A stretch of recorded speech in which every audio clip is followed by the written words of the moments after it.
മുണ്ടത്തിക്കോട് വെടിക്കെട്ടുപുര സ്ഫോടനത്തിൽ മരിച്ചവരുടെ എണ്ണം 16 തൃശൂർ മെഡിക്കൽ കോളേജ് ആശുപത്രിയിൽ ചികിത്സയിലായിരുന്ന കുണ്ടന്നൂർ സ്വദേശി രാകേഷ് എന്ന 29കാരൻ ഇന്ന് മരിച്ചു. ഇന്നലെ മരിച്ച എടപ്പാൾ സ്വദേശി ഉണ്ണികൃഷ്ണന്റെ മൃതദേഹം പോസ്റ്റ്മോർട്ടത്തിന് ശേഷം ജന്മനാട്ടിലെത്തിച്ചു. മുണ്ടത്തിക്കോട് വെടിക്കെട്ടുപുര ദുരന്തത്തിൽ മരണസംഖ്യ ഉയരുകയാണ്. തൃശൂർ നഗരത്തിലെ പ്രധാനപ്പെട്ട മുഖമായിരുന്നു കുണ്ടന്നൂർ സ്വദേശി രാകേഷ്. പുലികളിക്ക് പുലിയായും പൂരക്കാലത്ത് തിരുവമ്പാടിക്കാരുടെ ഉത്സവ കമ്മിറ്റിയിലുമൊക്കെ സജീവ സാന്നിധ്യമായിരുന്നു ഈ 29കാരൻ. മുണ്ടത്തിക്കോട് വെടിക്കെട്ടുപുര സ്ഫോടനത്തിൽ 40% പൊള്ളലാണ് രാകേഷിന് ഏറ്റത്.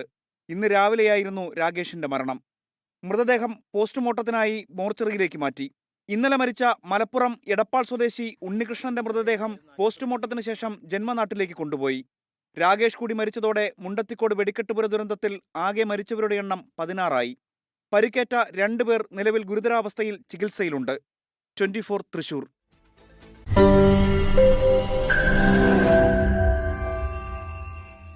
ലോകത്തെവിടെയായാലും ഏത് സമയത്തും 24 വാർത്തകളും ഓഗ്മെന്റഡ് റിയാലിറ്റി പാക്കേജുകളും എക്സ്പ്ലെയിനറുകളും വിശദമായി കാണാൻ ഞങ്ങളുടെ യൂട്യൂബ് ചാനൽ നിങ്ങൾക്ക് സബ്സ്ക്രൈബ് ചെയ്യാം.